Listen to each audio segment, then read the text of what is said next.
Dearness allowance current month के announce हो गए हैं और इस वीडियो में हम ये समझेंगे कि कैसे सारी की सारी कैलकुलेशन वर्क करती हैं और इस डीए इंक्रीज की वजह से सैलरी इंक्रीज 851.83 रुपीज से लेकर के 3378.38 रुपीज तक हो जाएगा। वो सारी कैलकुलेशन भी वीडियो के एंड में समझेंगे, जिसकी हेल्प से आपको किसी अदर एक्सेल का वेट नहीं करना पड़ेगा और आप सारी की सारी डीए कैलकुलेशन खुद भी कर सकते हैं।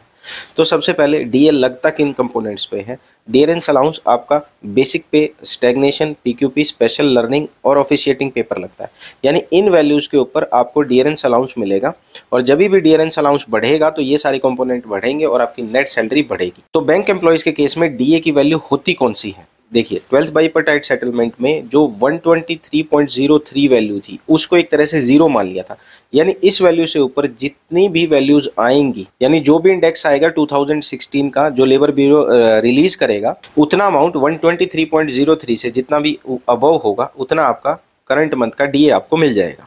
लेकिन हमें डीए देखने कौन से हैं, मतलब किस मंथ का एवरेज हम लें जिससे हमारे को एग्जैक्ट डीए की वैल्यू पता लग जाए। जैसे कि फरवरी मंथ में अभी आपका डीए इंक्रीज होना है तो उसके केस में कौन सी वैल्यू ली जाएगी, अक्टूबर, नवंबर और दिसंबर का एवरेज लिया जाएगा सीपीआई इंडेक्स का और उसको 123.03 वैल्यू से माइनस किया जाएगा और जो डिफरेंस आएगा वो आपका फरवरी, मार्च और अप्रैल में डीए रहेगा। सिमिलरली अदर मंथ्स के लिए भी आप इसमें देख सकते हैं कि आपको कौन सी एवरेज वैल्यू लेनी है। तो अभी करंट मंथ में जो लेबर ब्यूरो ने डेटा रिलीज किया है वो अक्टूबर, नवंबर और दिसंबर का डेटा रिलीज किया है, जिसकी वैल्यू 144.5, 144.5 और 143.7 है। यानी इन तीनों वैल्यू का हमें एवरेज करना है, जो कि वैल्यू आती है 144.23। इसको 123.03 से माइनस करना है तो आपको करंट मंथ का डीए आपको मिल जाएगा, जो कि है 21.20 और जो लास्ट मंथ का डीए था वो था 19.83।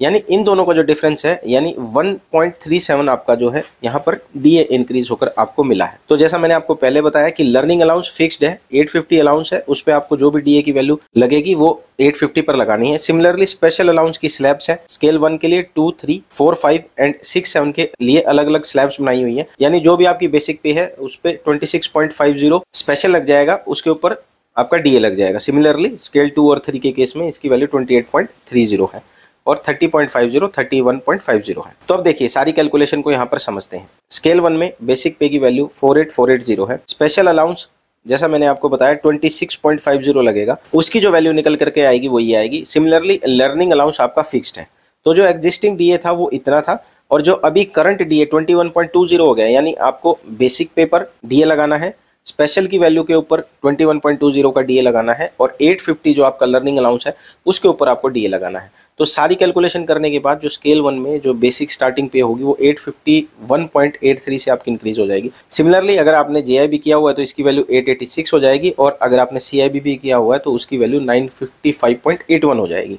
और सारे अदर बेसिक पे के लिए आप इसकी कैलकुलेशन को देख सकते हैं।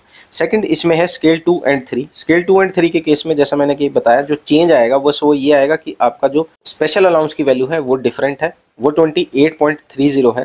तो जो भी आपका बेसिक पे है, जो स्केल 2 का बेसिक पे है स्टार्टिंग, उस पर आपको स्पेशल की वैल्यू 28.30 फिक्स कर दी गई है और लर्निंग अलाउंस ऑलरेडी आपका 850 फिक्स्ड है। तो जो आपको उस पर डीए लगाना है वो बेसिक पे 21.20 के हिसाब से आपको लगाना है। जो स्पेशल की वैल्यू आई है यहाँ पर 18344.06, उसके ऊपर आपको 21.20 का डीए ऐड करना है और 850 पे आपको प्लस एडिशनल डीए लगाना है। यानी स्केल 2 के केस में बिल्कुल बेसिक से स्टार्ट करें तो 1150.99 यानी 1151 के आसपास आपकी स्केल 2 की सैलरी इंक्रीज होगी। आपने जेआईबी किया है तो इसकी वैल्यू 1192 हो जाएगी और आपने सीआईबी भी किया हुआ है तो इसकी वैल्यू 1286 हो जाएगी। सिमिलरली स्केल 3 में स्टार्टिंग बेसिक पे 85920 है, वहाँ पर ये इंक्रीज आपका 1521 रुपीज़ मिलेगा। जेआईबी किया हुआ है तो 1568 और सीआईबी भी किया हुआ है तो एक एडिशनल इंक्रीमेंट के साथ में 1663 आपका इंक्रीज आपको मिल जाएगा। तो ये सारी वीडियो देख करके आपको एक आइडिया लग गया होगा कि जब भी एवरेज इंडेक्स आएगा तो मैं कैसे डीए की वैल्यू जो है खुद से डिराइव कर सकता हूँ, मुझे एक बेसिक आइडिया मिल जाएगा कि मेरा कितना डीए इंक्रीज होगा। इस तरह से सारी की सारी कैलकुलेशन वर्क करेंगी। तो आई होप आज का वीडियो आपको समझ आया होगा, अच्छा लगा होगा। आप मेरे टेलीग्राम चैनल को भी ज्वाइन कर सकते हैं, यहाँ पर इनसाइटफुल ढूल के नाम से हमारा टेलीग्राम चैनल है, वहाँ पर हम सारी अपडेट पोस्ट करते हैं और बैंक से रिलेटेड जितने भी जेआईबी, सीआईबी और जो भी लेटेस्ट न्यूज़ होती हैं वो भी सारी पोस्ट करते हैं। तो आप इस चैनल को भी ज्वाइन कर सकते हैं।